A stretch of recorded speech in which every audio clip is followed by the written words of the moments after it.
আল্লাহ তাআলা ভালোবেসে মানুষকে সৃষ্টি করার পর আবার মৃত্যু দেন কেন?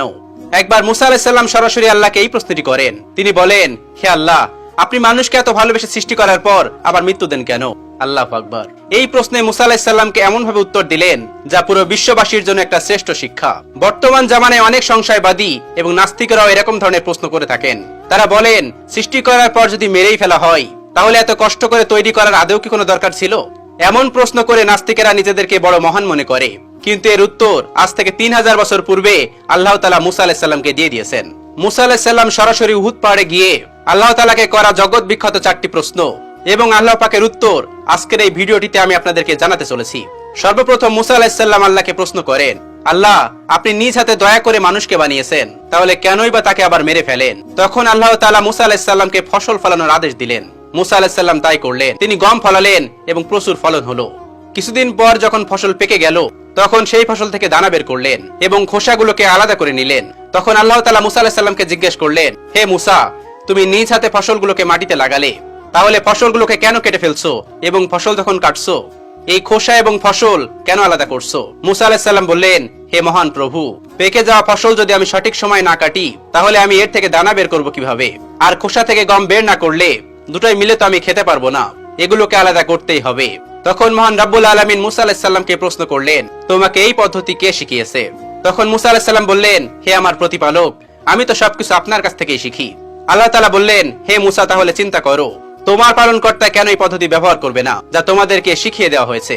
দেখো, আমি মানুষ সৃষ্টি করি এবং মৃত্যু দেই যাতে আমি বুঝতে পারি কার রূহ কেমন। উত্তর শুনে মুসা আলাইহিস সালাম বললেন, হে প্রভু, রূহ কি সবার এক হয় না?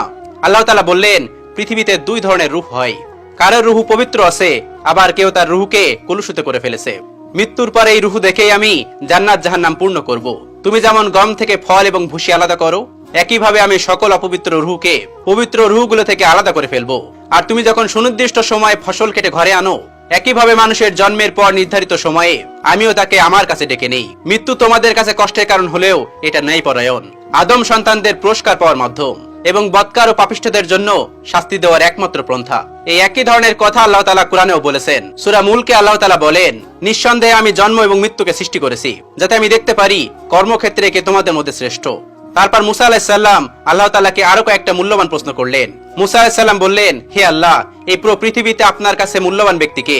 তখন আল্লাহ তাআলা বললেন, আমি সেই ব্যক্তিকে সবথেকে বেশি পছন্দ করি যেই ব্যক্তির হাতে ক্ষমতা থাকার পরেও সে প্রতিশোধ না নিয়ে ধৈর্য ধারণ করে, কেননা এই একই গুণ আমার মধ্যেও রয়েছে।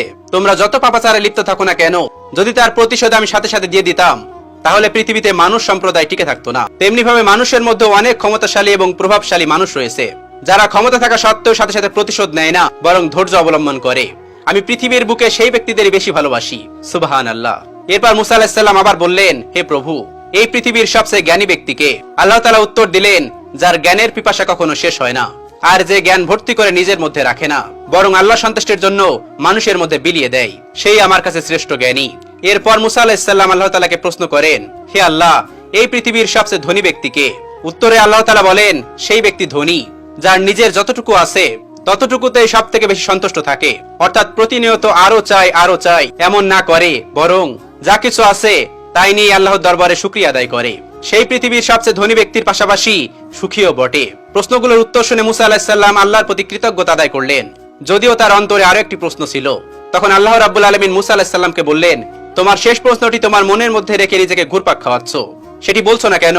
তখন হযরত মুসা আলাইহিস সালাম মুস্কি হাসলেন। তখন আল্লাহ তাআলা বললেন, হে মুসা, তুমি নিশ্চয় জানতে চাচ্ছ আমার কাছে সবচেয়ে ভালো সিদ্ধান্ত কি হতে পারে? মুসা আলাইহিস সালাম তাজ্জব হয়ে বললেন, জি রাব্বুল আলামিন, আপনি অন্তর্জামিন, আপনি অন্তরের খবর জানেন, আমি এই প্রশ্নটিরও উত্তর চাই। আল্লাহ তাআলা বললেন, আমার কাছে ভালো সিদ্ধান্ত হচ্ছে অন্যকে তুমি এমন উপদেশ দিবে যা তুমি নিজেই করো। মনে রাখবে, আমি আল্লাহ তাআলা এমন মানুষদেরকে সবচেয়ে বেশি পছন্দ করি যারা মানুষকে এমন কোন উপদেশ দেয় যা সে নিজে করে না। তাই তুমি যখন মানুষকে উপদেশ দেবে তার পূর্বে একই কাজ তুমি নিজে করে নেবে। সুবহানাল্লাহ। এই একই কথা পবিত্র কোরআনেও আছে। আল্লাহ তাআলা বলেন, হে আদম সন্তান, তোমরা এমন উপদেশ মানুষকে কেন দাও যা নিজেরা করো না? আল্লাহর কাছে এটা অপছন্দনীয় কাজ যে মানুষ এমন কোন উপদেশ আরেকজনকে বলবে যার উপর সে নিজেই প্রতিষ্ঠিত নেই। আল্লাহ তাআলা আমাদেরকে দ্বীনের প্রতি অবিচল থাকা তৌফিক দান করুন। আমিন।